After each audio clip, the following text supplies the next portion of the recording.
Quantum leaders, the arbitrator, the preconscious flow of reality. The arbitrator's natural style, deliberate, logical, and deeply anchored in discernment, tends to operate above emotion, above instinct, favoring evidence, rules, and reason. But in the quantum model of preconscious flow, we see that even their clearest judgments often begin before conscious thought. The first impulse to correct a contradiction, the quiet sense that something is unfair, the slight pause before a yes or a no, these are not just reactions.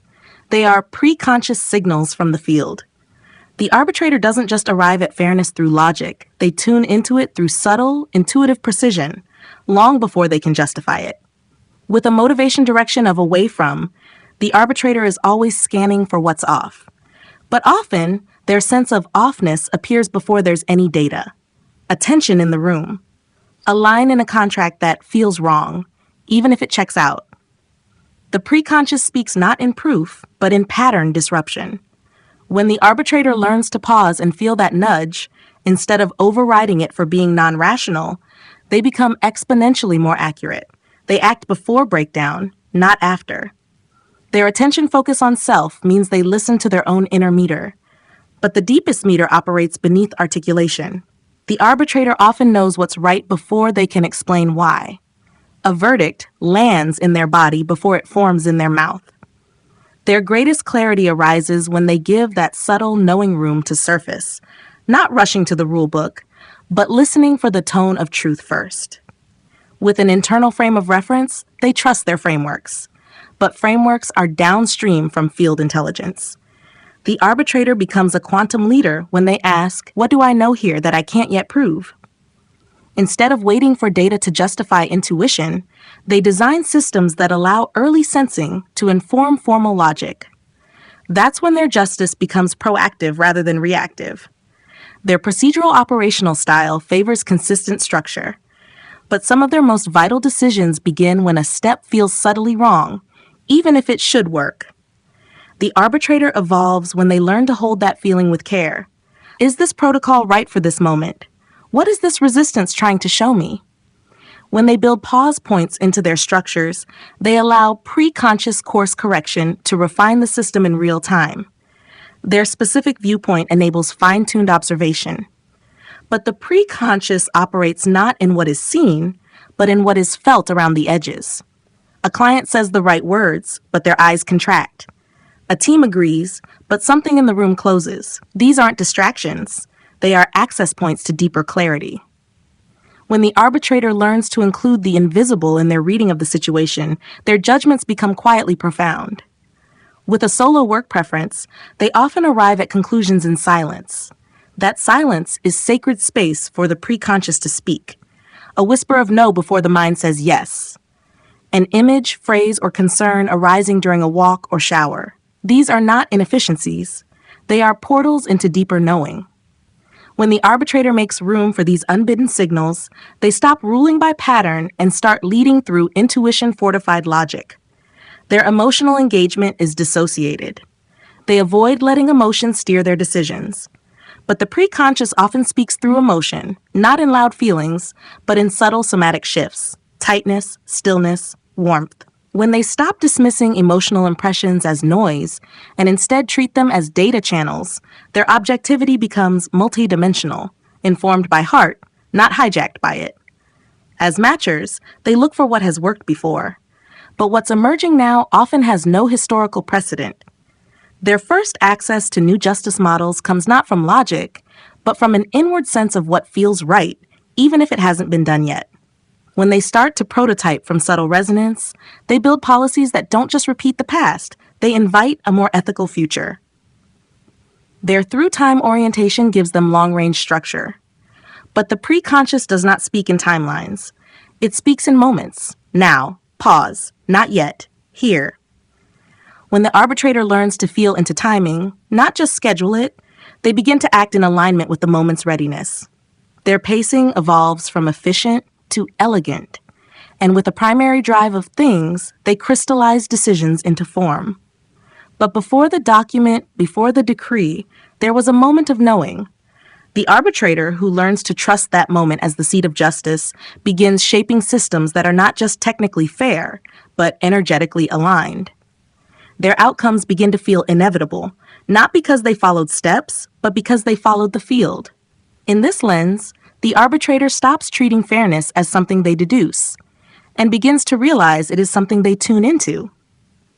Their preconscious field is alive with patterns. When they let those patterns guide them, before the logic is clear, they become more than gatekeepers of order.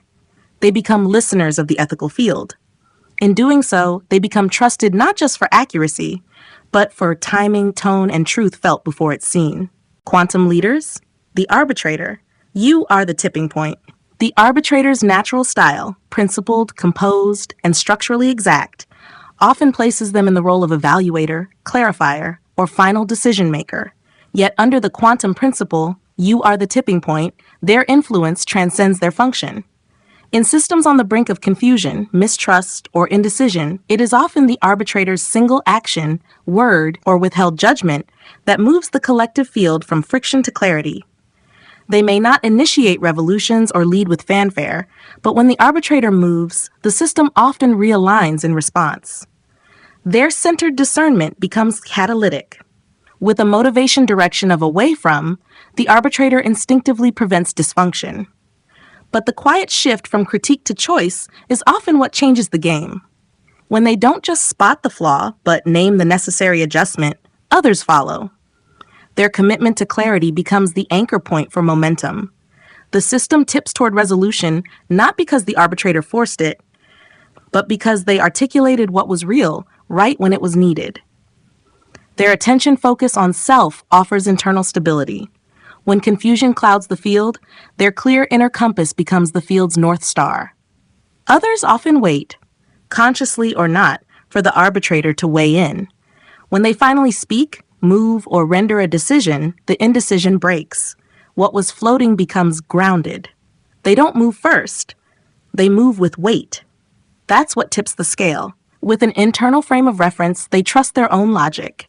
In moments where others debate endlessly, the arbitrator's willingness to cut through noise and say, here's what holds, becomes the pivot point. Their inner clarity becomes external coherence. When they speak with conviction, not volume, the group reorganizes around their alignment. Their procedural operational style gives them the ability to define frameworks. But tipping points don't require overhauls. They often arrive through a single correction, adjusting one clause in a contract, renaming a step in a policy, pausing a process for reevaluation. These small changes create ripple effects. The arbitrator's edits don't just improve the system, they redirect its evolution. Their specific viewpoint means they see what others miss. Often, it's a detail that seems inconsequential until the arbitrator addresses it. That one overlooked phrasing, misaligned assumption, or timing mismatch becomes the linchpin. By naming it, they unstick the system. What was inert starts to move, not with force, but with precision timing. With a solo work preference, they act independently. But even when others aren't watching their process, they feel its effects. When the arbitrator takes private action, submitting the final revision, triggering the ethical review, holding the line against compromise, it creates a moment of silent leverage. The system tips not from spectacle, but from quiet integrity enacted. Their emotional engagement is dissociated. They keep their responses clean. And in volatile environments, this becomes stabilizing presence. Others may escalate, doubt, or distort, but the arbitrator, by remaining composed and exact, becomes the fulcrum. Their stillness is not inaction. It is force without resistance. It creates a moment where the system settles and pivots forward. As matchers, they replicate what's worked. But tipping points are rarely about innovation, they're about timely reapplication. The arbitrator doesn't reinvent the wheel. They bring in the wheel at exactly the right moment. A framework from the past, reintroduced now, tips the group from confusion to structured motion. Their through-time orientation gives them timeline mastery. They sense when decisions have been delayed too long or rushed too fast. When they say now, it carries weight.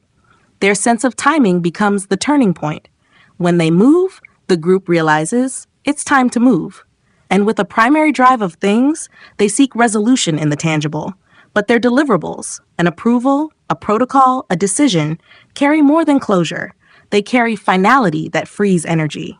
The moment they sign, release, or declare something finished, the collective field exhales. It was waiting on them, and they knew when to act.